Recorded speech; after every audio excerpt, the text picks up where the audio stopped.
لله وحده والصلاة والسلام على من لا نبي بعده أما بعد فأعوذ بالله من الشيطان الرجيم بسم الله الرحمن الرحيم أولم ير الذين كفروا أن السماوات والأرض كانتا رتقا ففتقناهما وجعلنا من الماء كل شيء حي أفلا يؤمنون إلى آخر الآية. صدق الله العلي العظيم وصدق رسوله النبي الكريم ونحن على ذلك من الشاهدين والشاكرين. اللهم ألهمنا رشدا وأعذنا من شرور أنفسنا. اللهم وفقنا لما تحب وترضى من القول والفعل. رب اشرح لي صدري ويسر لي أمري واحلل عقدة من لساني يفقهوا قولي. آمين يا رب العالمين. محترم حضرات، معزز سامعین، بھائی، بزرگوں اور دوستوں، میری ماں اور بہن، پیارے بچے، 17واں پارہ سورہ انبیاء پارے کا یہاں سے تیسرا رکوع شروع ہو رہا ہے اور سورت کا بھی تیسرا رکوع. اس رکوع میں 12 آیتیں ہیں. تذکرہ یہ چل رہا تھا کہ الہ ایک ہے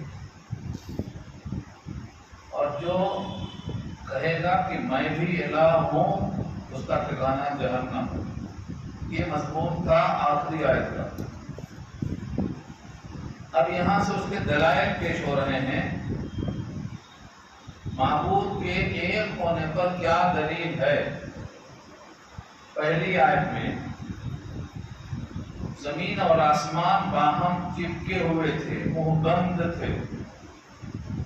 دوسرے لفظوں میں کہا جا سکتا ہے سیل ٹوٹی ہوئی نہیں تھی. جب کوئی چیز آپ کو ملتی ہے، مہر بند ہے، سیل بند ہے، تو معلوم ہوتا ہے یہ کبھی استعمال نہیں ہوئی. اللہ نے زمین اور آسمان کو منہ بند کر کے بنایا اور اس کے بعد ان دونوں کو کھولا. کھولا بھی تو کیسا؟ زمین کتنا نیچے ہے اور آسمان کتنا اوپر ہے اور بیچ میں کتنا بڑا خلا ہے. ہم سمجھانے کے لیے ایک مثال دیا کرتے ہیں. روٹی جب توے میں ڈالتے ہیں تو چپکی ہوئی رہتی ہے. جب نیچے سے گرمی آتی ہے تو نیچے کا حصہ نیچے، اوپر کا حصہ اوپر، بیچ میں بھاپ بھر جاتی ہے. تو جیسے زمین اور آسمان باہم چپکے ہوئے تھے، یہ توے میں روٹی کی مثال ہے. اور دونوں میں گرمی آئی، دونوں پھول گئے، اندر خلا آ گیا. یہ زمین اور آسمان کے درمیان کا جو خلا ہے ویسا بنا ہے. اللہ فرماتے ہیں ساری کائنات میں کوئی ہے جہاں جہاں تم سجدہ کرتے ہو کہ یہ کام اس نے کیا ہے؟ پہلی دلیل ہے اولم یرا، کیا نہیں دیکھا؟ یرا یہاں رویت قلبی مراد ہے. لم یرا جب کسی ورب پر لم داخل ہو جاتا ہے تو اس کے معنی نفی کے آتے ہیں اور وہ بھی منفی میں، پاسٹ ٹینس میں آتے ہیں. کیا دیکھا نہیں؟ الذین کفروا، جنہوں نے کفر کیا ہے، جو آج بھی معبود کے معبود ہونے کا انکار کرتے ہیں، کیا ان کو یہ نظر نہیں آتا؟ ان السماوات، کی بے شک آسمان، والارض اور زمین. آسمان کہیں 7 آسمان کا ذکر صراحتاً موجود ہے اور کہیں سماوات جمع لا کر اشارہ ہو جاتا ہے. اور ارض میں ارضین اس کی جمع نہیں آتی، اس لیے ارض کو ارض ہی لایا جائے گا. تو آسمانوں اور زمین کو دیکھا نہیں انہوں نے. کانتا رتقن، تھے وہ دونوں باہم محبم.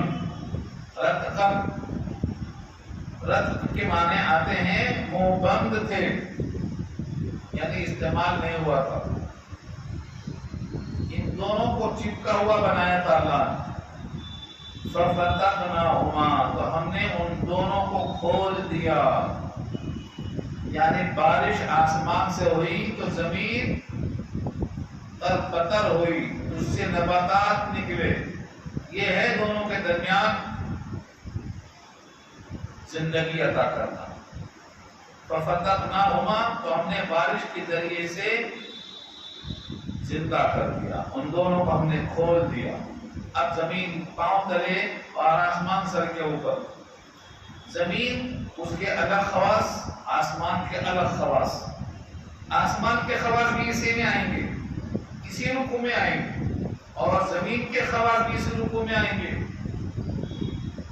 اور جو بارش برسا کر مردہ زمین کو زندہ کرتا ہے وہ آب حیات برسا کر زمین سے مردوں کو کھڑا کرنے پر قادر ہے. یہ آرائی استدلال. تو کیا دیکھا نہیں انہوں نے جنہوں نے کفر کیا کہ آسمان اور زمین دونوں چپکے ہوئے تھے، دونوں کا منہ بند تھا؟ یہ دیکھا نہیں تھا، اللہ نے خبر دی ہے تو معلوم ہوا، ورنہ کس کو معلوم کہ دونوں کیسے تھے؟ کون تھا اس زمانے سے؟ ہزاروں سال پہلے کا انسان، اب باقی کون ہے؟ تو یہ مراد ہے تاریخ. زمین کیسی تھی، آسمان کیسا تھا. ففتقناہما، ہم نے ان دونوں کو کھول دیا. ہم نے ان کو اپنی قدرت سے کھول دیا.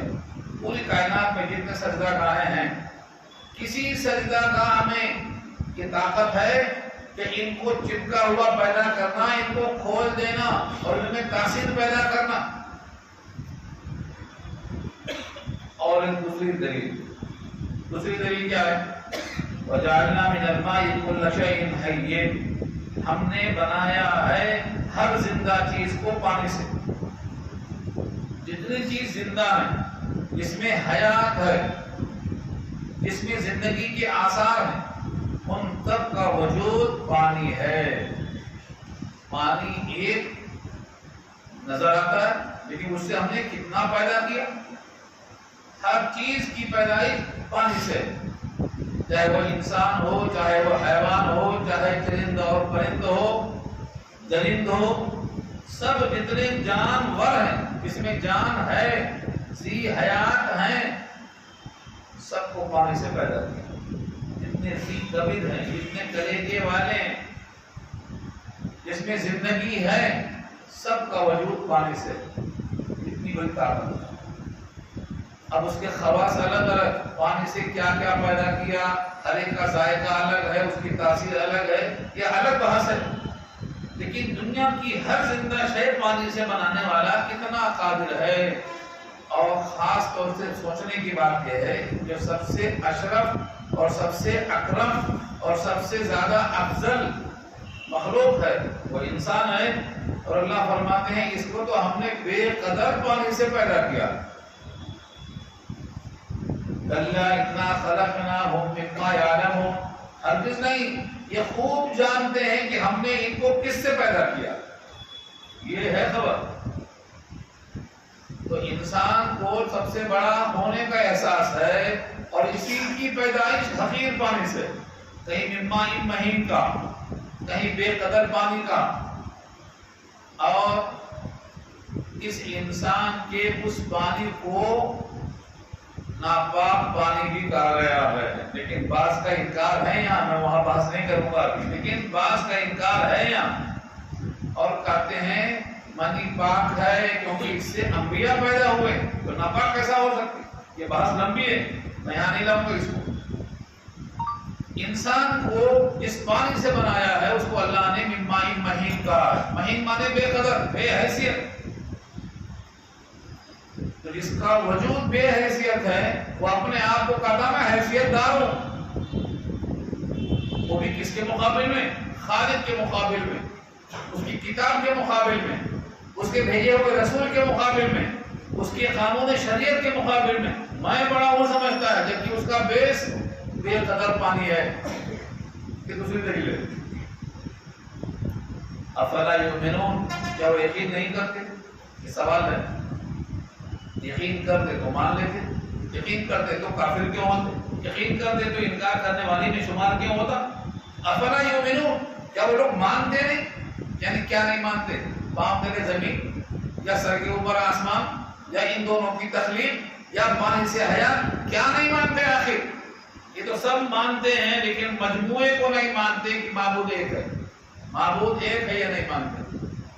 پانی سے پیدائش تسلیم، پاؤں تلے زمین تسلیم، اوپر آسمان یہ بھی تسلیم، دونوں چپکے ہوئے تھے منہ بند تھے ان کو کھول دیا یہ بھی تسلیم، لیکن ان سب کو بنانے والا ایک خدا ہے یہ تسلیم ہے.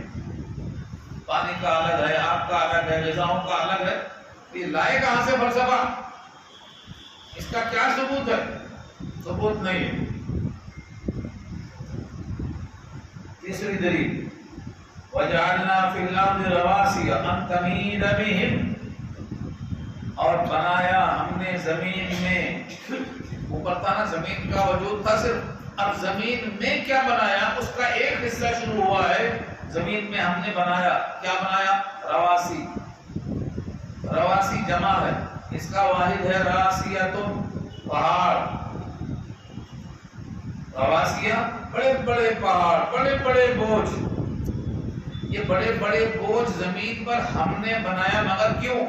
ان تمید بہم. تمیدہ مادہ یمیدو کے معنی آتے ہیں ڈاواں ڈول ہونا، کپکپی، ارتعاش، جنبش. سمندر میں یا ندیوں میں جب کشتی پانی پر ہوتی ہے تو کیسا ہلتی رہتی ہے؟ اس کا نام ہے ڈاواں ڈول ہونا، کبھی دائیں کبھی بائیں، ہلتی رہتی، متحرک رہتی، لرزتی رہتی. اگر جیسے پانی پر کشتی لرزتی ہے، تمہارا گھر زمین پہ ہوتا لرزتا رہتا تو گھر میں سکون ملتا کیا؟ زمین کو ہم نے اس کپکپی سے بچانے کے لیے پہاڑوں کی میٹ پھونک دیا. یہ ہے ان تمید بہم. ان تمید بہم کہ تم کو لے کر ڈاواڈول نہ ہو جائے. یہاں بہم ہے، بکم نہیں ہے. بکم ہوتا تو تم کو سمجھانا ہوتا، یہاں بہم کہا کہ ان کو سمجھانا ہے جو ابھی تک انکار کر رہے ہیں، جو ابھی تک انکار کر رہے ہیں، جن کو مخاطب کیا ہے کفرو سے. ان کو لے کے ڈاواڈول ہو جاتی، گھر کا سکون غلط ہو جاتا. اب تو مان لو کہ تمہیں سکون دینے والا کون ہے؟ ان تمید بہم. اسی جز میں ایک تیسرے دلیل وَجَعَلْنَا فِيهَا فِجَاجًا سُبُلًا، اور بنایا ہم نے اسی زمین میں کشادہ بڑی بڑی سڑکیں. فجاج، فجاج کے معنی بڑی سڑکیں، بڑی بڑی سڑکیں، اور سبلا کے معنی راستے. تو سبل تو راستہ ہے، لیکن سبل کی کیفیت اگر فجاج کی ہے تو بڑے بڑے راستے. آج کل ہائیوے بول لیجیے. اس زمین میں اللہ نے کتنے راستے بنائے ہیں تاکہ لوگ اپنے اپنے منزلوں کو پہنچ جائیں. لعلہم یہتدون. یہاں ہدایت سے مراد گھر تک واپس آنا، جہاں جانا وہاں سکون سے جانا، جہاں آنا جانا چاہتے ہیں آ جا سکیں. یہ ہے یہتدون. ہدایت مانے راستہ پانا.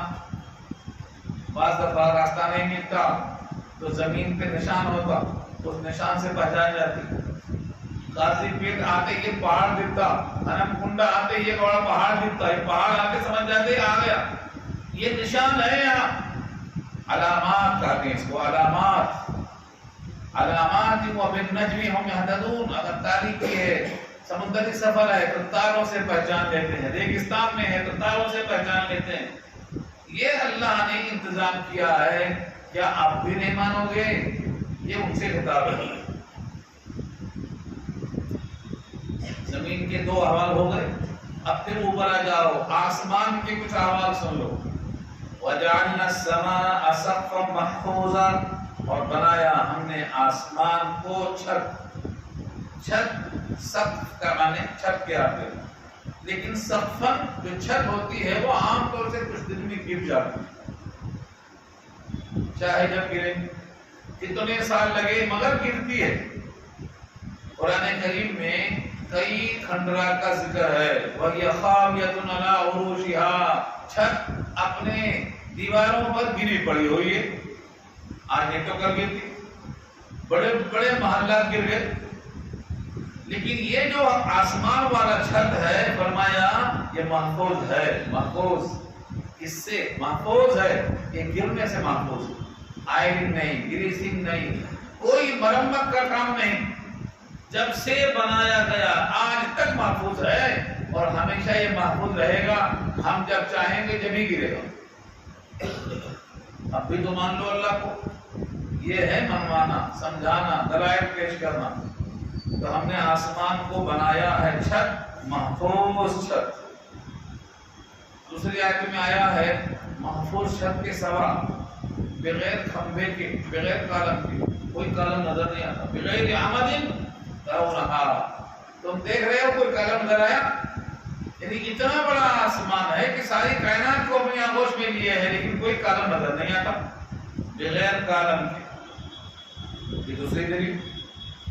تیسرا فرمایا تم تھک جاؤ گے، کبھی کوئی پھٹن، کوئی دراڑ دیکھا تو نہیں آسمانوں میں؟ نگاہ اٹھا کر پھر دیکھ لو، ثم ارجع البصر کرتین ينقلب الیک البصر خاسئا وهو حسیر، نگاہیں تھک جائیں گی، کوئی عیب نہیں ملے گا، کوئی پھٹن، کوئی دراڑ، کوئی شقاق نظر نہیں آئے گا، نگاہیں تھک جائیں گی تلاش کرتے کرتے، کچھ ملے گا نہیں۔ تو زمین پر آسمان کا یہ حال ہے کہ ستون نظر نہیں آتا، چھت گرنے کو تیار نہیں، محفوظ ہے، کوئی آئرنگ نہیں، کوئی گریسنگ نہیں، کوئی مرمت نہیں، جب سے بنا ہے آج تک ویسا ہی ہے۔ یوم خلق السماوات والارض، جس دن سے بنایا اللہ نے اس دن سے آج تک ویسا ہے۔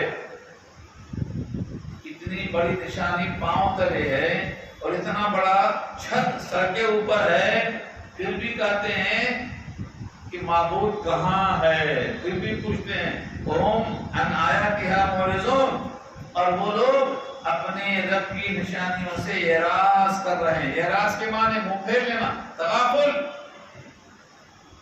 زمین پر چلیں گے، زمین پر سوئیں گے، زمین سے غلہ کھائیں گے، زمین سے ہزاروں فائدے اٹھائیں گے، لیکن زمین بنانے والے کے بارے میں سوچیں گے نہیں۔ جتنے سجدہ گاہیں ہیں، کسی بھی یہ طاقت ہے کہ ایسی زمین بنائے، ایسا آسمان بنائے؟ زمین کے بارے میں ایک جگہ اور فرمایا ہے اتنی مضبوط ہے کہ کتنا ہی وزن ڈال دو ڈاواں ڈول نہیں ہوتی، اور اتنی نرم ہے کہ چاہے جہاں کھود لو پانی نکلتا، جہاں چاہے کھود لو غلہ نکلتا، جہاں چاہے کھود لو مردے کو دفن کرنے کا آسان موقع ملتا، اتنی نرم کہ کوئی بھی کھود لے، اور اتنی مضبوط کہ کچھ بھی ڈال دو ہلنے کا نام نہیں۔ یہ طاقت اتنی مضبوط زمین کو بنانے والا کون ہے؟ اب بھی تو ماننا چاہیے، یہ دلیل ہے توحید کی، الوہیت کی، ایک اللہ کے ہونے کی دلیل ہے۔ وَهُوَ الَّذِي خَلَقَ اللَّيْلَ وَالنَّهَارَ، یہ دیکھو کیفیت، آسمان اور زمین کے درمیان تم رہتے ہو، کبھی رات آتی کبھی دن آتا۔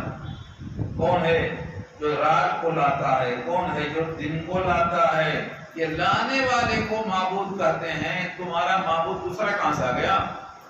یہ سوال ہے۔ خلق اللیل، رات کو پیدا کیا، رات کو پیدا کیا، اور کہا والنہار، دن کو پیدا کیا۔ دن کو پیدا کیسے کرتا؟ رات کو پیدا کیسے کرتا؟ سورہ یاسین میں کیا کہا؟ نسلخ منہ النہار فاذا ہم مظلمون، اس رات کے اوپر ہم دن کی چادر ڈال دیتے ہیں تو دن ہو جاتا، اور سورج کو کھینچ لیتے ہیں پھر تاریکی آ جاتی۔ تو سورج کو لانا اور لے جانا، اس کی روشنی کو چڑھانا، روشنی کو چھین لینا، یہ کون کر رہا ہے؟ یہ ہے ہمارا معبود، یہ ہے ہمارا رب۔ اب تو تسلیم کر لو، یہ دلائل ہیں توحید کے۔ انبیاء ہے سورت کا نام، انبیاء، کیونکہ سارے انبیاء نے یہ دلائل پیش کیے ہیں، لیکن مانتے وہی ہیں جن کا سینہ اللہ کھول دے۔ وہی ہے جس نے پیدا کیا رات کو اور دن کو، والشمس والقمر، سورج کو اور چاند کو۔ سورج کو اور چاند کو کیوں کہا؟ کیونکہ کچھ لوگ سورج کو خدا مانتے ہیں، کچھ لوگ چاند کو بھی خدا مانتے ہیں۔ اللہ نے سورج کو کہا یہ مخلوق ہے، سجدہ کرنا ہے تو سورج کے پیدا کرنے والے کو کرو، سورج کو مت کرو، سورج تو مخلوق ہے۔ یہی بات سورہ نمل میں آئی ہے نا، لا تسجدوا للشمس ولا للقمر واسجدوا للہ الذی خلقہن، جس نے پیدا کیا نا ان دونوں کو، ان کو سجدہ کرو، سجدہ سورج کو نہیں، سجدہ چاند کو نہیں، کیونکہ یہ تو پیدا کیے ہوئے ہیں، مخلوق ہے۔ سجدہ کرنا ہی ہے تو جس نے ان دونوں کو پیدا کیا، سجدہ اس کو کرو۔ سجدہ خالق کو ہوتا ہے، مخلوق کو نہیں ہوتا۔ جو قادر ہوتا ہے سجدہ اس کو ہوتا ہے، جو عاجز ہوتا ہے اس کو سجدہ کیوں؟ نہ نفع پر قادر ہے نہ نقصان پہ قادر ہے۔ تو اللہ نے آسمان کو پیدا کیا، اس کے بعد فرمایا رات اور دن کو پیدا کیا، سورج اور چاند کو پیدا کیا۔ اب ایک اور بات ہے، سورج چاند کو صرف پیدا کر کے چھوڑ دیا نہیں، ہر ایک کے لیے ایک محور بنایا ہے، اس کی ایک سفرگاہ بنایا ہے، اسی محور میں وہ گردش کرتا رہے گا۔ مجال ہے کہ ایک بال کے برابر آگے پیچھے ہو جائے۔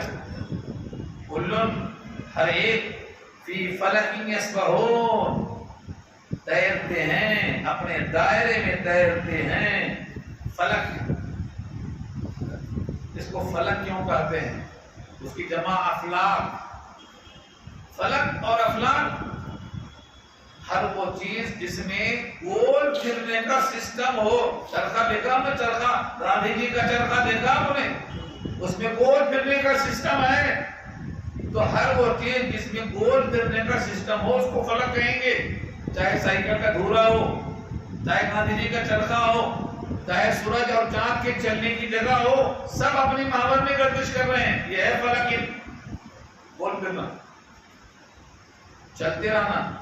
اب تک سائنس مانتی نہیں تھی کہ سورج چلتا ہے، زمین چلتی ہے، مگر اب تسلیم کرتی ہے نہیں، دونوں چلتے ہیں، زمین بھی چلتی ہے اور سورج بھی چلتا ہے۔ اب تسلیم کیا ہے انہوں نے، ہمارے نبی نے 1400 سال پہلے بتا دیا کہ دونوں چلتے ہیں، اور تم چلتے چلتے اب یہاں پہنچے ہیں جہاں ہم پہلے پہنچ چکے تھے۔ یہ قرآن کریم کے ذریعے سے اس حقیقت کا انکشاف ہے جہاں آج تک لوگ نہیں پہنچ سکے۔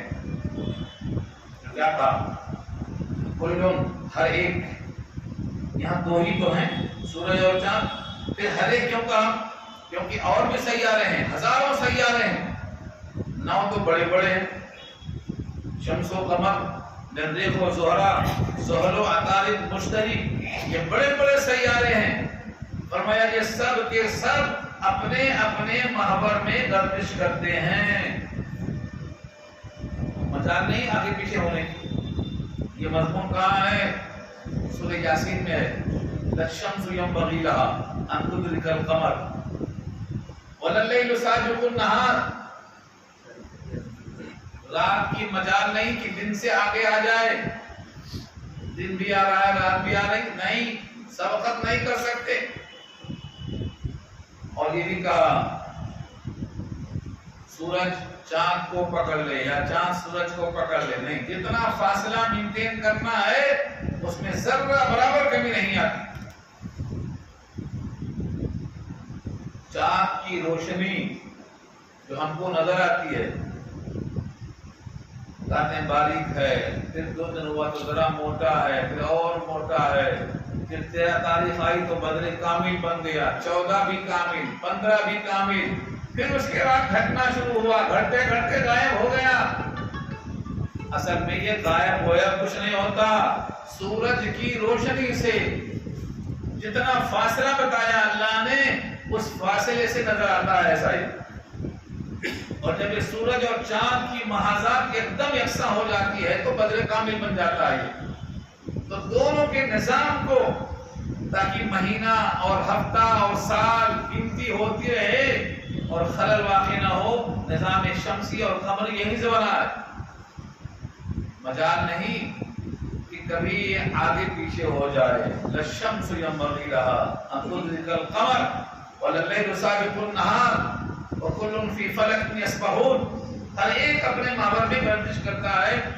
اب سوال یہ ہے، جہاں تک تمہاری نگاہ نہیں پہنچتی، سارے انسانوں کی نگاہ نہیں پہنچ سکتی، ان ان کے اندر اتنا بہترین نظام شمسی کیسے قائم ہوا ہے کہ کوئی ایک لمحہ ایک بال کے برابر اللہ سے بغاوت نہیں کر سکتا. تم ایسے رب کو کہتے ہو، کہاں ہے رب؟ نظام شمسی پر، نظام قمری پر غور کرو. چاند کا مہینہ یا تو 29 کا ہوگا یا تو 30 کا ہوگا. یہ فکس کیوں ہے؟ اسی وجہ سے کہ ان کی گردش بھی متعین کر دیا اللہ نے. کبھی کبھی یہ مہینہ 29 کا ہوگا، کبھی کبھی یہ 30 کا ہوگا، کبھی کبھی 29 اور 30 کا بھی ہوتا. یہ صرف چاند اور سورج کی چال پہ منحصر ہے، اور وہ چال کس نے متعین کیا ہے؟ ان کے خالق نے. پھر بھی تم کہتے ہو معبود کہاں ہے؟ یہ ہے سوال کا جواب. اس کے بعد کی آیت میں مکے والے نبی صلی اللہ علیہ وسلم کے لیے نعوذ باللہ من ذالک کہتے تھے کہ یہ بشر ہیں، ان کو تو اولاد نارینہ ہے نہیں، ان کے بعد یہ دین بھول جائے گا. جیسے سورہ کوثر میں آیا ہے ان شانئک هو الابتر. ابتر کے معنی تم بریدہ، یعنی جس کی نسل ختم ہونے والی ہے. تو آپ کے موت کا انتظار کر رہے تھے. اس آیت میں اللہ نے جواب دیا ہے، اے نبی ہم نے آپ سے پہلے کسی بشر کو خلد یعنی دوام یعنی جاویدگی یعنی ہمیشگی عطا ہی نہیں کیا ہے. کسی کو آدم سے لے کر آپ تک جتنے نبی رسول آئے، کسی کو ہم نے خلد یعنی دوام دنیا میں نہیں رکھا ہے. سب کو ہمارے پاس واپس آنا ہے کام ختم کر کے. تو ان کو خوشی منانے کا موقع کیا ہے؟ کہ ان کا خیال یہ ہے کہ آپ تو وفات پائیں گے اور یہ ہمیشہ زندہ رہیں گے. یہ ہے یہاں مطلب. وَمَا جَعَلْنَا لِبَشَرٍ مِّن قَبْلِكَ الْخُلْدَ. یہ سب دلائل کس کے ہیں؟ الوہیت کے، ایک معبود. اگر دو ہوتے تو اختلاف ہوتا، رات کے دن میں اختلاف ہوتا، سورج شام کی رفتار میں اختلاف ہوتا، دن آئے کہ رات آئے اس میں اختلاف ہوتا. ایک خدا ہے، اس واسطے کہیں اختلاف نظر نہیں آتا ہے. پھر بھی تم کسی اور کو سجدہ کر لیتے ہو. وَمَا جَعَلْنَا لِبَشَرٍ، اور نہیں بنایا ہم نے کسی بشر کے لیے. مضمون تو دوسرا ہے، لیکن یہاں لفظ بشر کا بھی غور کر لو. بشر کیوں کہا گیا؟ من قبلک، آپ سے پہلے، آپ سے پہلے کسی بشر کے لیے ہم نے نہیں بنایا. الخلد، خلد کے معنی ہمیشگی. جب کسی بادشاہ کو دعا دیتے ہیں، رعایت کو کہتے ہیں خلد اللہ ملکہ و سلطانہ. خلد اللہ کے معنی اللہ اس کے سلطنت کو خلود بخشے، دوام بخشے، جاویدگی بخشے، ہمیشگی عطا کر دے. اللہ فرماتے ہیں ہم نے آپ سے پہلے کسی بشر کو دوام نہیں دیا. تو دوام آپ کے لیے بھی نہیں ہے، کیونکہ بشر آپ بھی ہیں. جب آپ بھی بشر ہیں اور کسی بشر کو دوام نہیں ہے تو پھر آپ کو دوام بھی نہیں ہے. اور جو خوشیاں منانا چاہتے ہیں آپ کی وفات کے بعد، ان کو بھی دوام نہیں ہے. وہ بھی سبق آ رہا ہے، اگلی آیتوں میں آ رہا ہوگا. مگر یہاں ایک غلط فہمی دور کر دوں. اکثر لوگ عربی سے واقف نہیں ہونے سے کچھ نہ کچھ سمجھتے ہیں. مثلا بشر، بشر کو بشر کیوں کہتے ہیں؟ بے اس کا مادہ بشر کے معنی چمڑے کے آتے ہیں. بشر کے معنی چمڑا، اور بشر کے معنی چمڑے والا. اور اسی سے ہے مباشرت، دو چمڑا ملنے کا نام مباشرت ہے. اب وہ فاحشہ ہے یا غیر فاحشہ ہے وہ الگ بحث ہے، میں آنے لاؤں گا. لیکن دو چمڑا لپٹچ ہوتا ہے تو اس کو مباشرت کرتے ہیں. صرف بوسہ لیا، پیشانی چوما، صرف سینے سے لگایا، یہ بھی مباشرت ہے، لیکن یہ غیر فاحشہ ہے. اور اگر دخول کیا تو مباشرت فاحشہ ہو جائے گا، لیکن وہ بھی مباشرت ہی ہے، یعنی بشر ہی ہے. اور مباشرت باب مفاعلت سے جتنے ورب آئیں گے سب کے اندر دو طرفہ عمل پایا جاتا ہے. چاہے مباشرت ہو، چاہے مداخلت ہو، چاہے مخالبت ہو، چاہے مخاطبت ہو، جتنے بھی لفظ لانا لے آئیے، اس پیٹرن پر جتنے ورب آئیں گے دو طرفہ کام ملے گا، دو طرفہ۔ اب سمجھو یہاں چمڑے والا ہونے کے ناطے سے جتنے چمڑے والے ہیں ان سب کو بشر کہا جاتا ہے۔ چمڑا نہیں ہے بشر نہیں کہا جائے گا، ہر آدمی بشر ہے چمڑے کی وجہ سے۔ آدم کی نسبت سے ان کی اولاد کو آدمی کہا جاتا ہے، اور چمڑے کی نسبت سے اس کو بشر کہا جاتا ہے۔ بشریت سے انکار کرنے کا مطلب چمڑے کا انکار کرنا ہے، جسم کا انکار کرنا ہے، گوشت ہڈی کا انکار کرنا ہے۔ یہاں اللہ واضح کر دیتے ہیں کہ کسی بھی بشر کے لیے ہم نے دوام نہیں رکھا ہے آپ سے پہلے، اور آپ کے بعد تو کوئی نبی ہے ہی۔ افَإِن مِتَّ فَهُمُ الْخَالِدُونَ، یہ ہے سب سوال۔ کیا بس اگر آپ وفات پا جائیں، انتقال ہو جائے، موت آ جائے، فَهُمُ الْخَالِدُونَ، تو بس وہ لوگ ہمیشہ رہیں گے؟ یعنی جو آپ کے انتظار میں ہیں کیا وہ ہمیشہ رہیں گے؟ نہیں، یہاں ہمیشہ کوئی نہیں رہنے والا۔ تو پھر خوشی منانے کا موقع کہاں ہے؟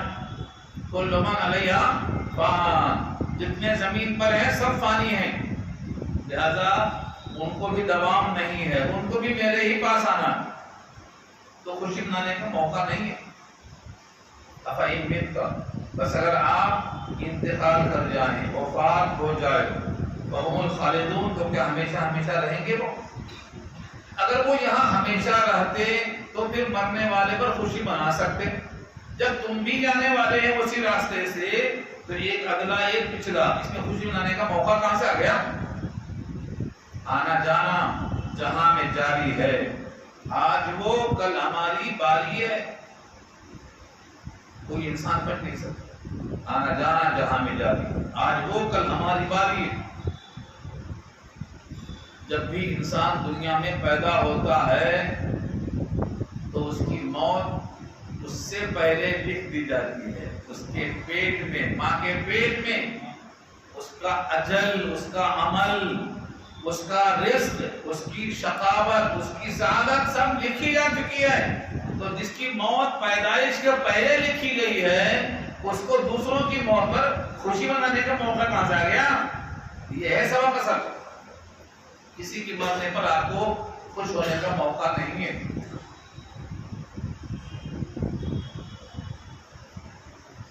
جب بشر آتا ہے دنیا میں تو کہتی ہے قضا، میں بھی پیچھے چلی جاتی ہوں، ذرا دھیان رہے۔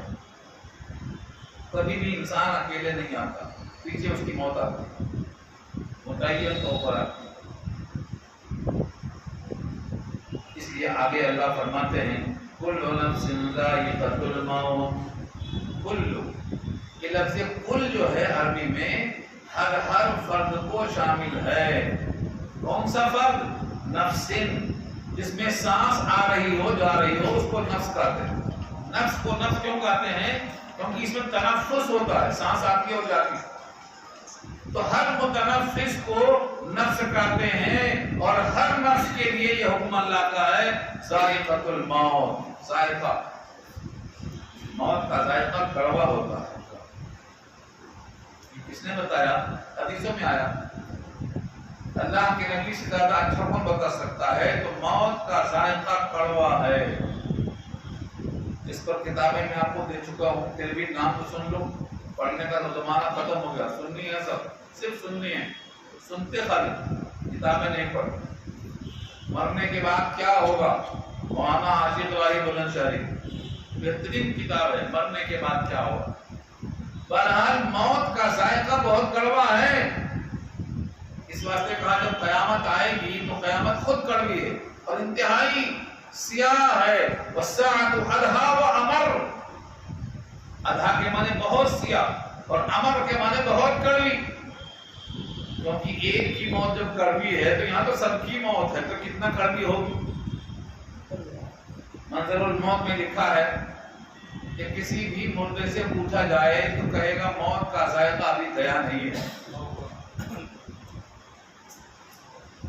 ان للموت سکرات، ہر موت کے لیے سکرات.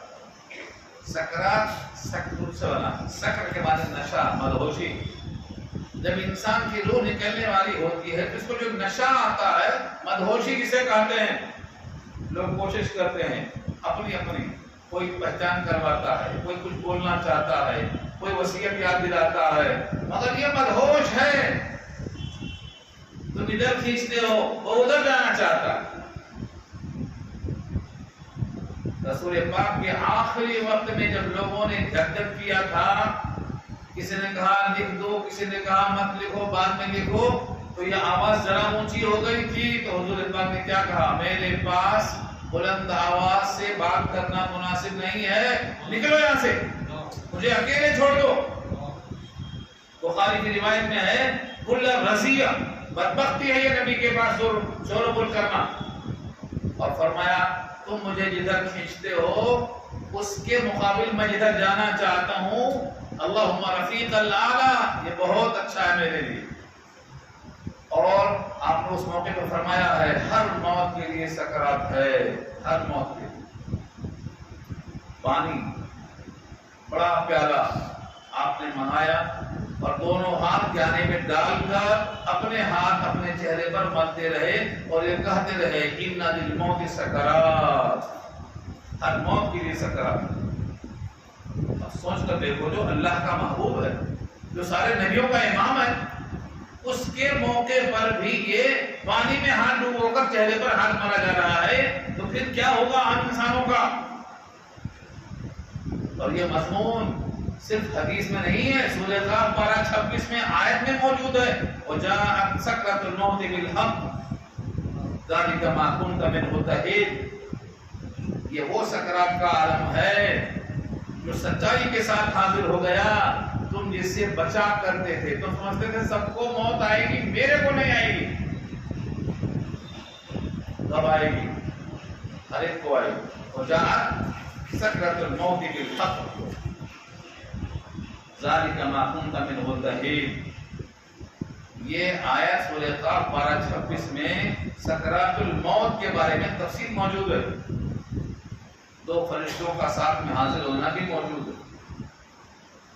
اِذْ يَتَلَقَّى الْمُتَلَقِّيَانِ عَنِ الْيَمِينِ وَعَنِ الشِّمَالِ قَعِيدٌ.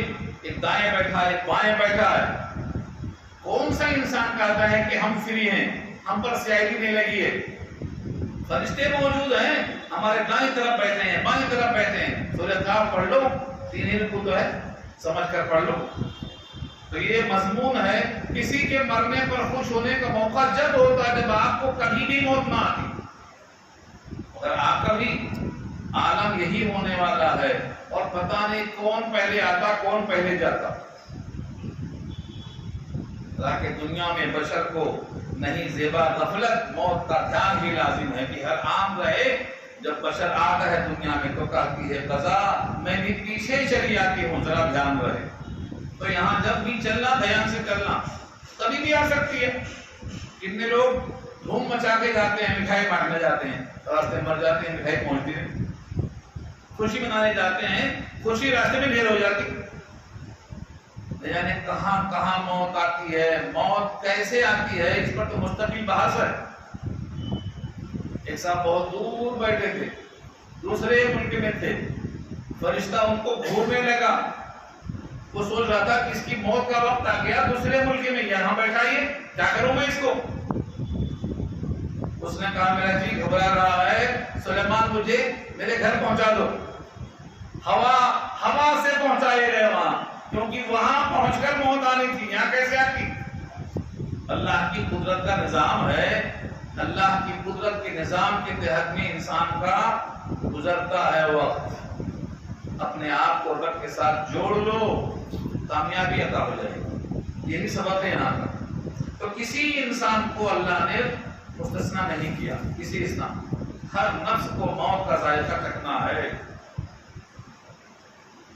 بی بی فاطمہ فرماتی تھی میرے والد کے وفات کے موقع پر ایسا صدمہ، ایسا غم میرے اوپر ڈالا گیا کہ اگر یہ صدمہ دن پر ڈالا جاتا تو دن رات بن جاتے.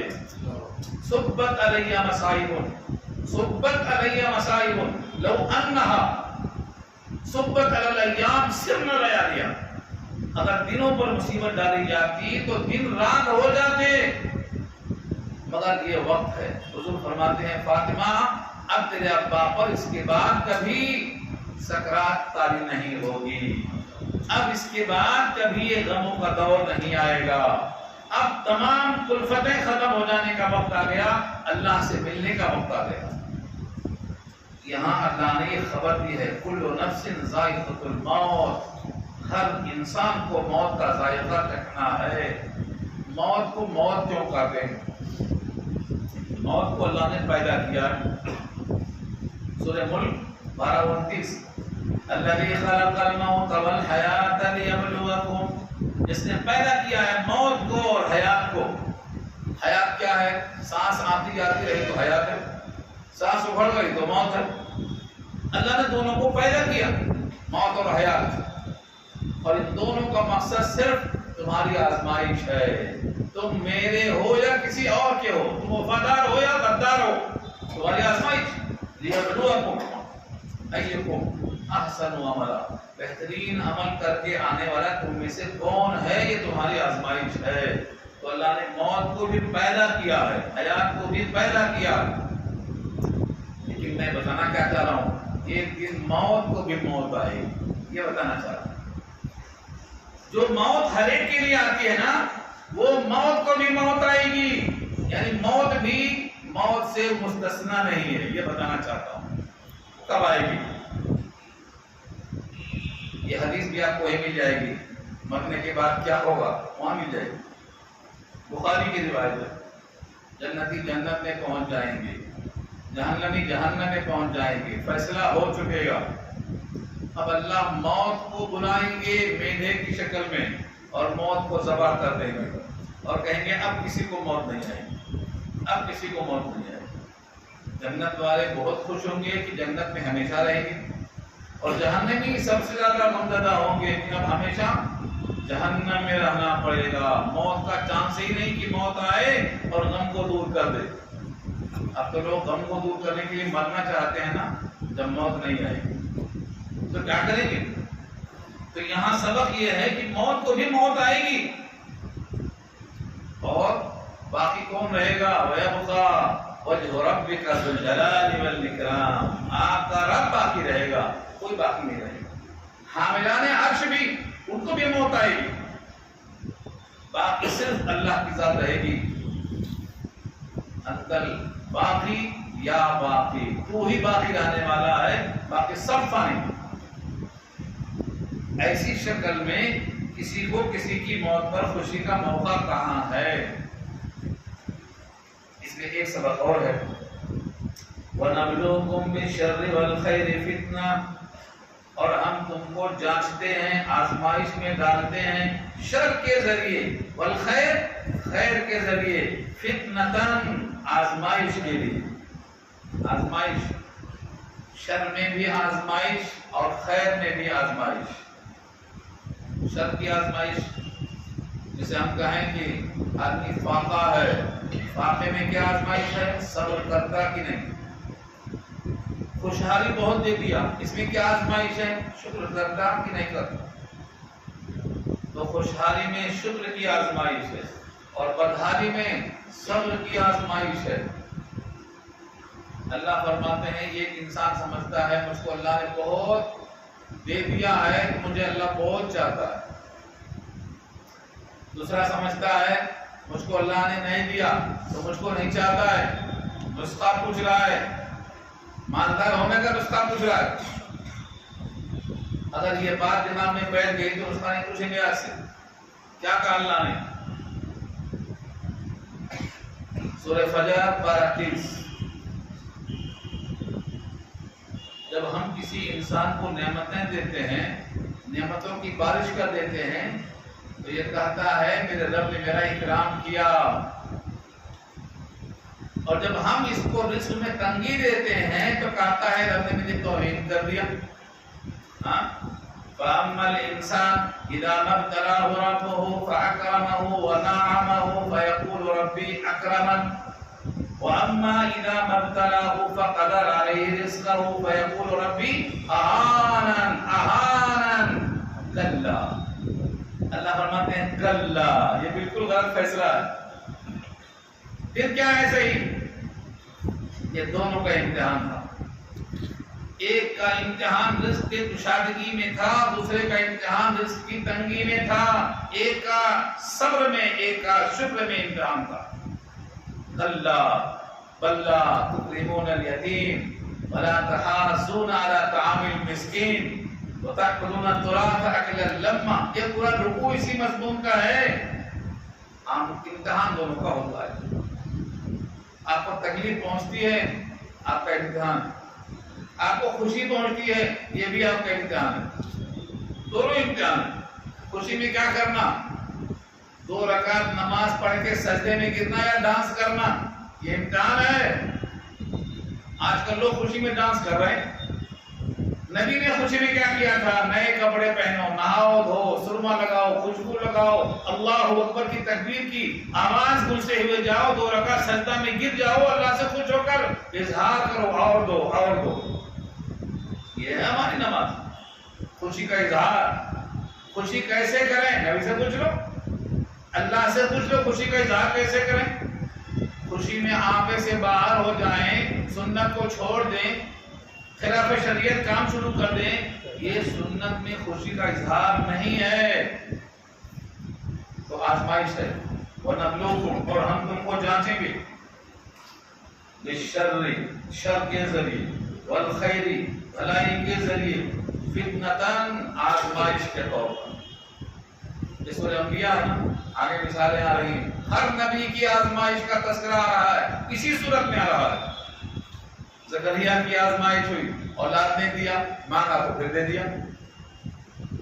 حضرت داؤد کی آزمائش، سلیمان کی آزمائش، پورے نبیوں کی آزمائش تفصیل سے آ رہی ہے، اسی صورت میں آ رہی ہے. ہم دیکھتے یہ ہیں کہ تکلیف میں ہم کو پکارتا ہے یا کسی اور کو پکارتا ہے. اللہ چاہتے ہیں کہ بندہ تکلیف میں بھی ہم کو پکارے اور خوشحالی میں بھی ہم کو ہی پکارے. دونوں صورتوں میں آپ کو پکارے. یہ آزمائش ہے. وَنَبْلُوكُمْ بِالشَّرِّ وَالْخَيْرِ فِتْنَةً وَإِلَيْنَا تُرْجَعُونَ، اور ہماری ہی طرف لوٹائے جاؤ گے. یہ اصل رزق ہے. کوئی انسان کہیں بھی جائے، کہیں خوش ہو، کہیں غم ہو، لیکن نتیجہ یہ ہے کہ میرے سامنے کھڑا ہوگا، میرے سامنے کھڑا ہوگا، دو بدو آئے گا. وَإِلَيْنَا، وَإِلَيْنَا کو مقدم کیوں کیا، ترجعون کو مؤخر کیوں کیا؟ ہماری ہی طرف لوٹائے جاؤ گے. یہ نہیں کہا ہمارے پاس لوٹا ہو جاؤ، ہماری ہی طرف لوٹائے جاؤ گے. اور کہیں جانے کی ضرورت ہے نہیں، سیدھا یہی آنا ہے. اللہ کے پاس جب حاضری ہوگی تو 1 by 1 ہوگی. یہ وہی رہی پر بات کر رہا ہوں، وہی نہیں نا. اور ہماری ہی طرف تم کو لوٹایا جائے گا. تم اللہ کے سامنے کھڑے ہوگے، اللہ تمہارے سامنے ہوں گے.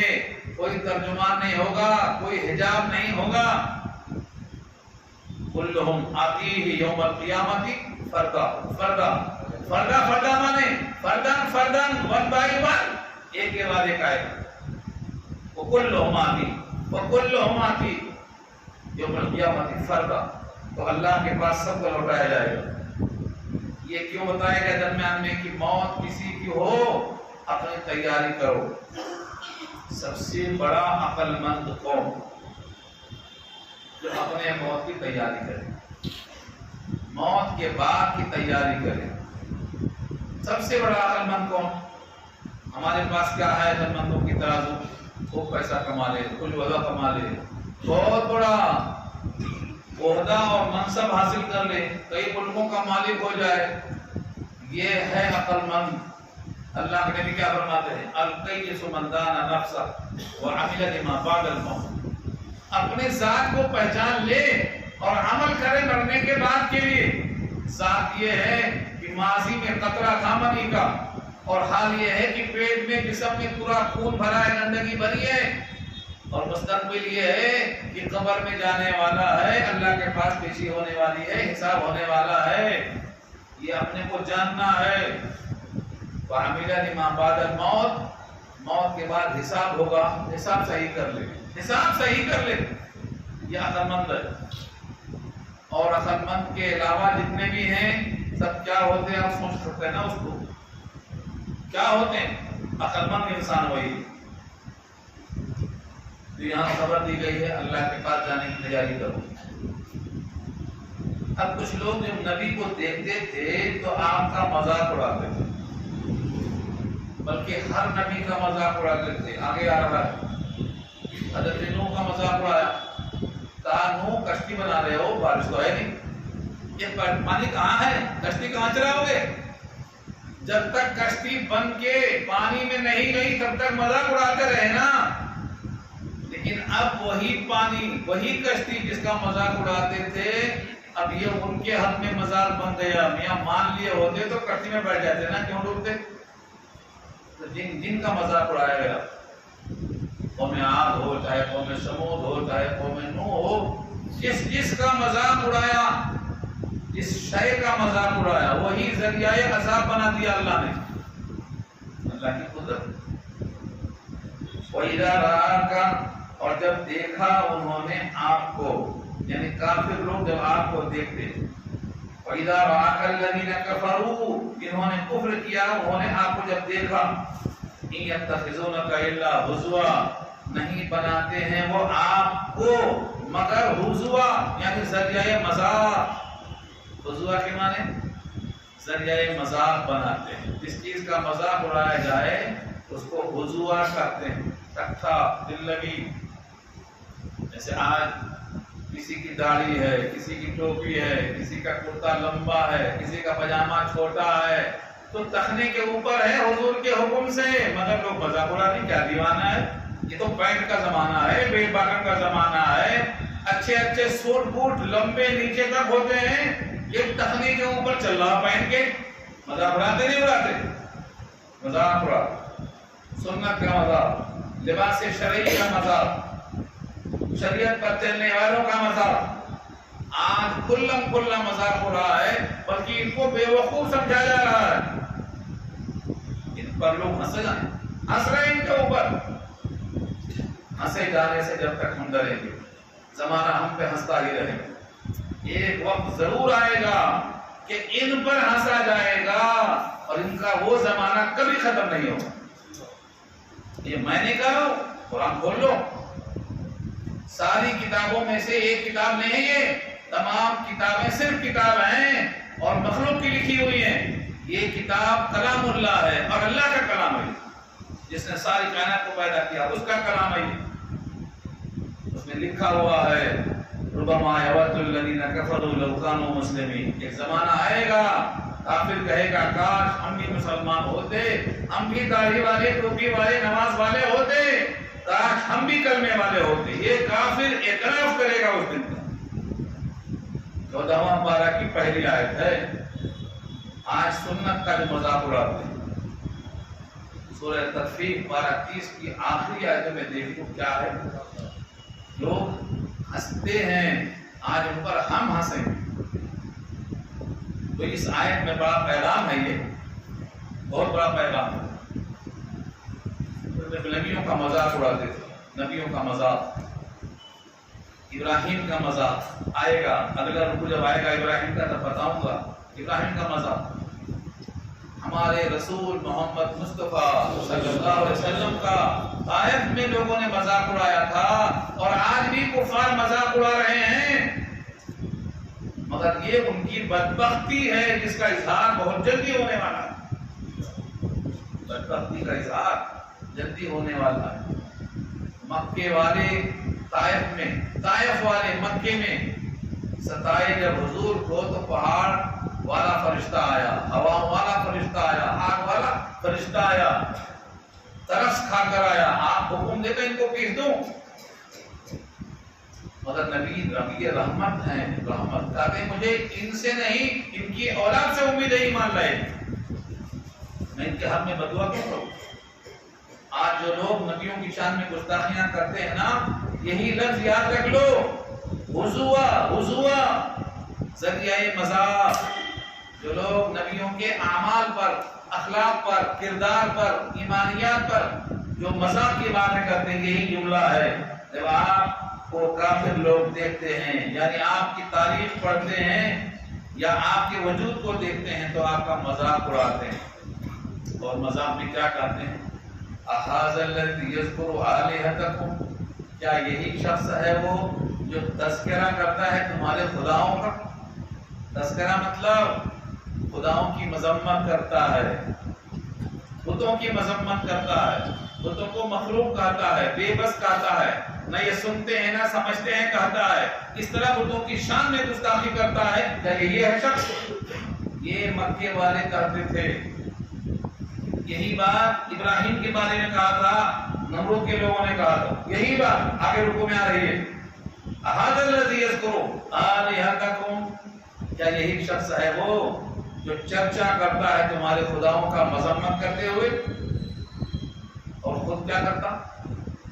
وَهُمْ بِذِكْرِ الرَّحْمَنِ هُمْ كَافِرُونَ، حالانکہ وہ لوگ خود رحمان کے ذکر سے انکار کرنے والے ہیں۔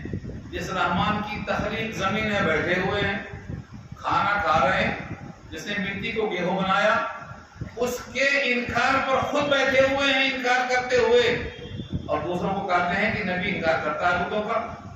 جن بتوں نے کھانا نہیں دیا، جن بتوں نے بلائے تو سنا نہیں، بلائے تو آواز پر لبیک نہیں کہا، ان بتوں کا انکار کرنا تمہیں کھل رہا ہے۔ اور جس کے مٹی سے تم گیہوں کھا رہے ہو، جس کی زمین پر چلتے پھرتے عیش کرتے ہو، اس کا انکار تم خود کر رہے ہو، تمہیں کوئی فکر نہیں پڑ رہی۔ یہ ہے یہاں مضمون، وَهُمْ بِذِكْرِ الرَّحْمَنِ هُمْ كَافِرُونَ۔ ایسا کیوں ہو رہا ہے؟ انسان کی تخلیق میں تعجیل ہے۔ تعجیل کے معنی مجلت پنا، راتوں رات کروڑ پتی، آج دکان کھولا کل لکھپتی بن جانا، جلدی۔ یہاں یہی کہا گیا ہے، خلق الانسان من عجل، انسان کی تخلیق عجل سے ہے۔ عجل یہاں عین سے ہے، تعجیل، عجلت۔ انسان کی تخلیق میں کیا رکھا ہے؟ جلد بازی رکھی ہوئی۔ اگر جلدی میں کچھ نہیں ملا تو مایوس ہو جاتا ہے، مایوس۔ آج دعا کیا کل قبول نہیں ہوئی تو سمجھتا ہے قبول نہیں ہوئی، ختم۔ تعجیل کا مطلب ہے کبھی کبھی دعاؤں کا اثر آخرت میں ہوگا، تب کیا کرے گا؟ دعا رد نہیں ہوگی۔ آپ اللہ کے وفادار بنتے ہیں تو آپ کی دعا رد نہیں ہوگی۔ آپ جو مانگتے ہیں مصلحت اگر ہے تو وہی مل جاتا، یا اس کے بدلے میں آنے والی بلا ٹل جاتی ہے، یا اس کا بدلہ آخرت میں ملے گا تو کہے گا کاش دنیا میں کوئی دعا کا بدلہ نہ ملا ہوتا، سب دعاؤں کا بدلہ یہاں ملتا۔ مگر ہے جلد باز، وہاں تک ٹھہرتا نہیں، قرار نہیں آتا، عاشق کے دل میں قرار نہیں آتا۔ اور ایسے ہی پانی رکتا ہے کیا؟ چھلنی میں، جیسے پانی چھلنی میں نہیں رکتا، ایسے ہی انسان کی تخلیق میں تعجیل ہے، صبر اس کو آتے نہیں۔ آج دعا کیا تو کل ملنا، پرسوں مل جانا، قیامت تک کہاں کرے گا انتظار؟ یہ تعجیل کا اثر ہے۔ اللہ فرماتے ہیں نہ صبر در دل عاشق، نہ آپ در غربات۔ صبر عاشق کے دل میں نہیں آتا اور چھلنی میں پانی ٹھہرتا نہیں۔ ساتھ نے لکھا ہے اس کو، اسی آیت کے ذہن میں لکھا ہے ہر انسان بے صبرا ہے۔ آج ہاتھ اٹھایا دعا کا اثر نہیں ہو رہا۔ اب تو ایک شاعر نے یہاں تک کہہ دیا مانگا کریں گے اب دعا، اب سے دعا ہجر یار کی، آخر تو دشمنی ہے دعا کو اثر کے ساتھ۔ جو مانگتا ہوں اس کا الٹا ہوتا ہے، تو اب ہجر یار کی دعا کروں گا کہ میرا یار مجھ سے دور ہو جائے تاکہ وہ قریب آ جائے۔ الٹی دعا کروں گا، الٹی ریچارج چلتے ہیں دیوانے گانے عشق، آنکھوں کو بند کرتے ہیں دیدار کے لیے۔ تو یہ سب بے صبری کی دلیل ہے۔ آپ کو اللہ کے وعدوں پر یقین نہیں ہے، قرآن کی آیتوں پر یقین نہیں ہے، تو پھر ایمان کہاں ہے؟ ایمان کہاں ہے؟ یقین کا نام ہی تو ایمان ہے۔ اللہ کے وعدوں کو مان لینا ہی تو ایمان ہے۔ فرمایا سأریکم آیاتی، میں تم کو دکھاؤں گا اپنی نشانیاں، فلا تستعجلون، تو تم جلدی مت کرو، تم جلدی مت کرو۔ ہم چاہتے ہیں نا جلدی، کیا چاہتے ہیں؟ کفر کی سزا آج ہی مل جائے، ظالموں کو سزا آج ہی مل جائے، لاکھوں بچوں کو جس نے ختم کر دیا ہو، بیماروں کو جس نے مارا ہو، ہاتھ میں کٹورا ہے کھانے کی بھوک لے کے کھڑا ہے، اس کو جس نے مارا ہو اس کو عذاب آج ہی آ جائے۔ سوچتے نہیں سوچتے ہم؟ اللہ فرماتے ہیں ذرا صبر کرو، یہ سب میرے ہی پاس آئیں گے، سب میرے پاس آئیں گے۔ تو انسان کی تخلیق میں جو تعجیل ہے یہ اس پر تنبیہ ہو رہی ہے، میرا فیصلہ ہے، مجھے معلوم ہے۔ اللہ کو غافل مت سمجھو، تم جتنا تڑپ رہے ہیں نا، تمہاری محبت تو بھائی بھائی کی محبت ہے، مومن مومن کا بھائی بھائی ہے نا، لیکن میری محبت میری مخلوق سے کتنی ہے؟ دنیا کی ساری ماؤں کی محبت نچوڑ دو تب بھی اتنی نہیں ہے جتنا میری محبت میرے بندوں سے۔ میں غافل ہوں کیا؟ اللہ فرماتے ہیں تیرے اوپر 7 آسمان بنایا اور تو سمجھتا ہے میں تجھ سے غافل ہوں؟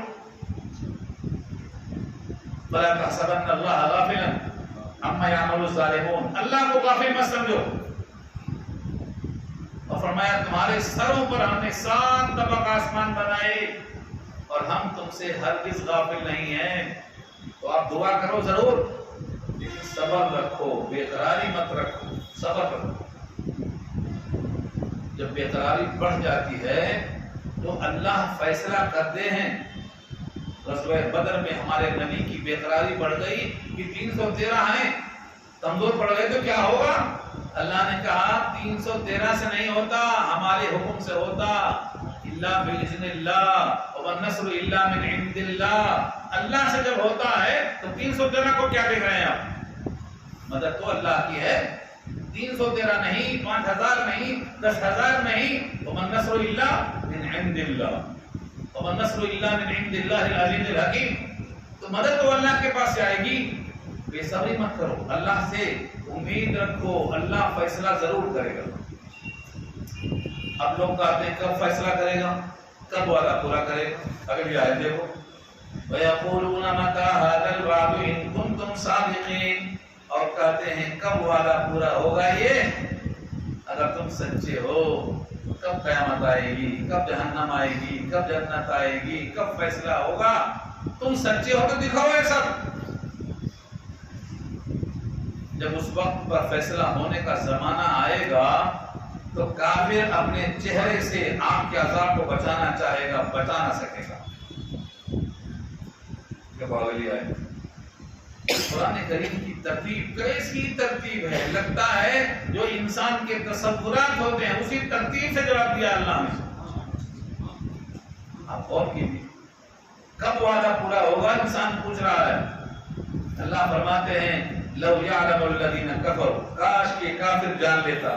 کون سا کافر؟ جو اب تک کافر ہے، جو اب تک انکار کر رہا ہے۔ لو یعلم، کاش کے جان لیتا، الذین کفروا، جنہوں نے کفر کیا، حینا، اس وقت کو، لا یکفون عن وجوہہم النار، لا یکفون عن وجوہہم النار۔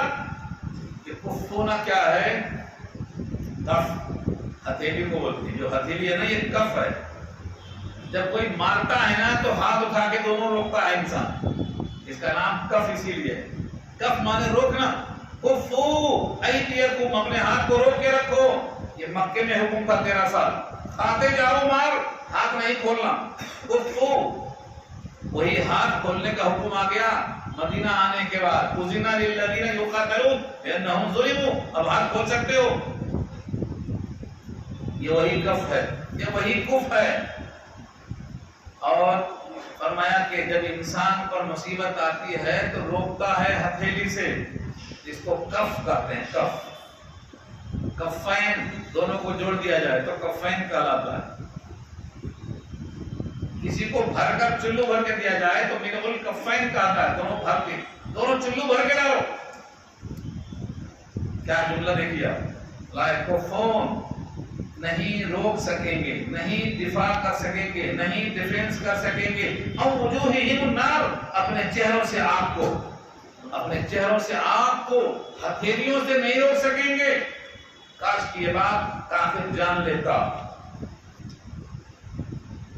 اور اپنے پیٹھوں سے، ظہور زہر کی جمع ہے پیٹھ، نہ اپنے چہروں سے اور نہ اپنے پیٹھوں سے آگ کو نہیں روک سکیں گے. کاش کی اس وقت کو آج کافر جان لیتا. آج لو يعلم الذين كفروا حين لا يكفون عن وجوههم النار ولا عن ظهورهم ولا هم ينصرون. اور نہ ان کی مدد کی جائے گی، نہ کوئی حمایت کرنے والا ہوگا. ہزاروں سال پکارتے رہیں گے، کوئی ان کی آواز سننے والا نہیں ہوگا. آپس میں کچھ دن بات کریں گے، کافر جہنم ایک دوسرے سے بات کریں گے، جہنمی جنتی سے بات کرے گا، کہے گا تھوڑا پانی پھینک دو نا، تھوڑا روٹی پھینک دو نا. سورہ اعراف دیکھ لو. ونادى اصحاب النار اصحاب الجنہ ان افیضوا علینا من الماء، تھوڑا پانی دے دو، روٹی کا ٹکڑا دے دو، مانگے گا یہ. لیکن اس کے بعد یہ سب چیزیں بھول جائے گا. ہزاروں سال پکارنے کے بعد فرشتہ کہے گا اخسؤوا فیہا ولا تکلمون، تو کے کہے گا پڑے رہو، مجھ سے بات بھی مت کرو. ہزاروں سال کے بعد اخسؤوا فیہا، یہ بھی قرآن کی آیت کو پڑھ رہا ہوں. آپ کاش قرآن کو سمجھ کر پڑھتے تو آپ کو سب مزہ آتا. اخسؤوا فیہا ولا تکلمون، دھتکار کر کہے گا پڑے رہو، مجھ سے بات بھی مت کرو. یعنی داروغ جہنم بھی بات کرنے کو تیار نہیں ہوگا. وہ لوگ کہیں گے داروغ جہنم سے اپنے رب سے کہا کہ ایک دن کا تو عذاب کم کرا دو. یخفف عنا یوما من العذاب، سورہ مومن پارہ 24. لیکن کہے گا دوبارہ بات نہیں کرنا. ولا تکلمون، اب مجھ سے دوبارہ بات نہیں کرنا، چپ چاپ پڑے رہو. یہ کیفیت ہونے والی ہے. بل تأتيهم بغتة فتبهتهم فلا يستطيعون ردها ولا هم ينظرون. عجیب بات ہے، اچانک آئے گی موت، اچانک آئے گی. جس کی موت اچانک آئے گی وہ وصیت نہیں کر پاتا، نصیحت نہیں کر پاتا، کس کو دینا لینا دے نہیں پاتا. اس لیے میرے نبی نے کہا ہے اللہ سے پناہ مانگو ایسی موت سے. اللہم انی اعوذ بک من فجعۃ الموت، اچانک والی موت سے پناہ مانگو. اور جو حواش میں کلمہ پڑھتا ہوا، وصیت کرتا ہوا، ہزاروں کا حق دیتا ہوا، معافی تلافی کرتا ہوا، ایسا جاؤ سکون سے. لیکن جو لوگ اچانک مرتے ہیں نا، اچانک جہاں کہ وہیں، وہ کسی کو نہ وصیت کرتے، نہ نصیحت کرتے، نہ دے سکتے، نہ دے سکتے، نہ معافی تلافی کر سکتے. ایسی موت سے پناہ مانگی گئی ہے. اس آیت میں دیکھو، بلکہ تأتیہم، آئے گی وہ ان پر، بغتتاً، اچانک، اچانک آئے گی. اور جب اچانک آئے گی تو کیا کریں گے؟ فتبہتہم، ان کو مبہوت کر دے گی. مبہوت کے معنی بدحواس، خط الحواس، ہوش کو بیٹھیں گے. ولا یستطیعون ردھا، استطاعت نہیں رکھیں گے اس کو رد کرنے کی. تم جاؤ کلانا. ہاں آج تو کوئی مانگتا ہے، اپنا حق مانگتا ہے تو کہتے ہیں جاؤ کلانا. پھراتے رہتے، پھراتے رہتے، پھراتے رہتے. یہ فرشتہ پورا لینے آیا ہے، پورا سب چھوڑ دو، جسم بھی یہی چھوڑ دو، صرف روح لے کے جاؤں گا. آج اس کو لوٹا نہیں سکتا. یہ کسی کے پاس کھٹکا مار کے نہیں آتا. بی بی فاطمہ کہتی ہیں یہ کون ہے جو ابا کی تکلیف میں کھٹکا مار رہا ہے؟ حضور پاک نے کہا آنے دو، یہ کھٹکا یہی مار کے آ رہا ہے، کہیں کھٹکا نہیں مارتا. یہ ہمیشہ بنا کھٹکا مارے ہوئے آتا ہے، آنے دو، یہ کہیں کھٹکا مار کے نہیں آتا ہے. جب یہ آئے گا فلا یستطیعون ردھا، تو اس کو لوٹانے کی طاقت نہیں ہوگی. جاؤ میاں کلانا، نہیں کر سکتے. ایسے کچھ واقعات لکھے ہیں، میں نے سنایا بھی تھا اس سے پہلے، تو تازہ کر لو، ٹائم تو ختم ہو رہا ہے. حضرت موسیٰ علیہ السلام کے پاس ملک الموت پہنچ گئی. کہا میں آپ کے پاس آیا ہوں. کہا کیا؟ کہا میں آپ کی جان لینے آیا ہوں. غصہ آ گیا، میری جان لیتے. ایک موقع مارا، آنکھ نکل گئی، ہاتھ پر لے کے رکھ لیا. جا کے اللہ سے کہا تیرا بندہ موسیٰ مرنا نہیں چاہ رہا، دیکھو یہ حال. اللہ نے اس کی آنکھ ٹھیک کر دیا. اس کے بعد کہا جاؤ بیل پر ہاتھ رکھو، جتنے بال ہاتھ کے نیچے آئیں گے اتنے سال بڑھا دیا زندگی. پیشکش کر دیا، بیل پہ ہاتھ رکھو، جتنے بال اتنے حیات، سال میں اضافہ. موسیٰ نے پوچھا اس کے بعد کیا ہوگا؟ کہا ہم پھر حاضر ہوں گے، پھر موت. کہا جب آخر موت ہی ہے تو اتنا سال کیا کریں گے رہ کے؟ چلو ابھی تو نہیں. تو یہ وقت ہے کہ اس کو آپ رد نہیں کر سکتے، اور وہ کب آتا ہے آپ ڈال نہیں سکتے. منظر الموت یہ واقعہ لکھا ہے، صحیح احادیث کی روشنی میں ہے، بخاری کی روایت میں ہے. یہ اس میں جتنے قصے بتاتا ہوں پہلے قرآن میں ڈھونڈتا ہوں پھر بخاری میں ڈھونڈتا ہوں. آپ کو شک نہیں آنا چاہیے. ابراہیم کا لکھا ہے، فرشتہ آ کے کہتا ہے میں آپ کی جان لینے آیا ہوں. تو اللہ کے حبیب تھے نا، وہ خلیل تھے نا. خلیل نے کہا کیا کوئی خلیل، کیا کوئی دوست اپنے دوست کی جان لیتا ہے؟ تو کیا جواب دیا؟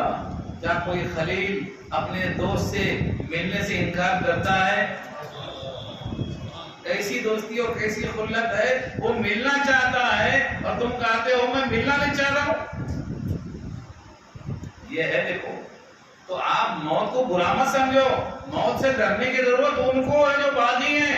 آپ تو سجدہ کرتے ہیں زمین پہ اللہ کو، آپ کو کیا کمی ہے؟ جس کی زبان پر اللہ ہو اور جس کے دل میں رسول اللہ ہو، اس کے لیے تو کوئی خطرے نہیں ہے، کوئی خطرہ نہیں. اللہ نے اس کتاب میں کھول کر رکھ دیا ہے. ہماری موت سے پہلے فرشتہ حاضر رہتا ہے اور بولتا ہے ہم آپ کے ساتھ چلیں گے جنت تک، ہر ایک کے ساتھ. نحنو اولیاء، سورہ حامیم السجدہ 12-24 کی آیت ہے، ہم تمہارے ساتھ ہیں. روح نکلنے سے لے کر قبر میں سوال جواب ہونے تک، محشر میں پہنچنے تک، جنت میں لے جانے تک، گھر پہ کھٹکا مار کے پہنچانے تک ہم تمہارے ساتھ ہیں. وفادار غدار کا حکم یکساں نہیں ہوتا. افنجعل المسلمین کالمجرمین، کیا ہم مسلم کو مجرم کی طرح کر دیں گے؟ یہ اللہ نے پوچھا ہے. یعنی جو وفادار ہے وہ غدار کی طرح نہیں ہو سکتا. دونوں کا انجام الگ الگ ہے. اس عنوان پر آپ پڑھیے تو اللہ تعالیٰ نے واضح کر دیا ہے اور نبی نے اعلان کر دیا ہے اب ختم. مومن کی موت مومن کے لیے تحفہ ہے، جنت کا ٹکٹ ہے. دروازہ کھل گیا، ختم ہو گیا. دروازے پر جنت لکھا ہوا ہے، ہوائیں، غذائیں، لباس سب جنت کا ہے. غداروں کے لیے خطرہ ہے، غداروں کے لیے سزا ہے. تو جب اچانک آئے گی تو اس کو رد نہیں کر سکیں گے. وَلَا هُمْ يُنظَرُونَ، اور نہ مہلت دیے جائیں گے بھائی کل آنا، پرسوں آنا، ترسوں آنا. نہیں، ایک سانس بھی نہیں لے سکتا اپنی مرضی سے. وَلَا يَنظُرُونَ. اب آخری آیت ہے، بات ختم ہو رہی ہے. وَلَقَدِ اسْتُهْزِئَ بِرُسُلٍ مِّن قَبْلِكَ، اے نبی محمد مصطفیٰ صلی اللہ علیہ وسلم، آپ سے پہلے بہت سے رسولوں کا مذاق اڑایا گیا ہے. اکیلے آپ نہیں ہیں، آپ سے پہلے بہت سے رسولوں کا، رسول جمع ہے رسول کی، تمام رسولوں کا مذاق اڑایا گیا ہے آپ سے پہلے. فحاقہ، پھر گھیر لیا، بالذین سخروا منہم، اسی چیز نے گھیرا، اسی عذاب نے گھیرا جس کا وہ مذاق اڑاتے تھے ان میں سے. پانی کا عذاب، کشتی کہاں چلاؤ گے؟ عذاب پانی کا آیا نہیں آیا؟ پوروں کے عذاب کی تفصیل دیکھنا ہے تو سورہ قصص 20واں پارہ، 20واں پارے کا آخر صفحہ پڑھ لو. فَكُلًّا أَخَذْنَا بِذَنبِهِ فَمِنْهُم مَّنْ أَرْسَلْنَا عَلَيْهِ حَاصِبًا. یہ آیت پوری پڑھ لو، پورے عذاب اکٹھا مل جائیں گے. جس نے جیسا مذاق کیا اس کو ویسا عذاب بھیجایا اللہ نے. ما کانوا بہ یستہزئون، جس کا استہزاء کرتے تھے، جس کا مذاق اڑاتے تھے، اسی عذاب نے ان کو گھیر لیا۔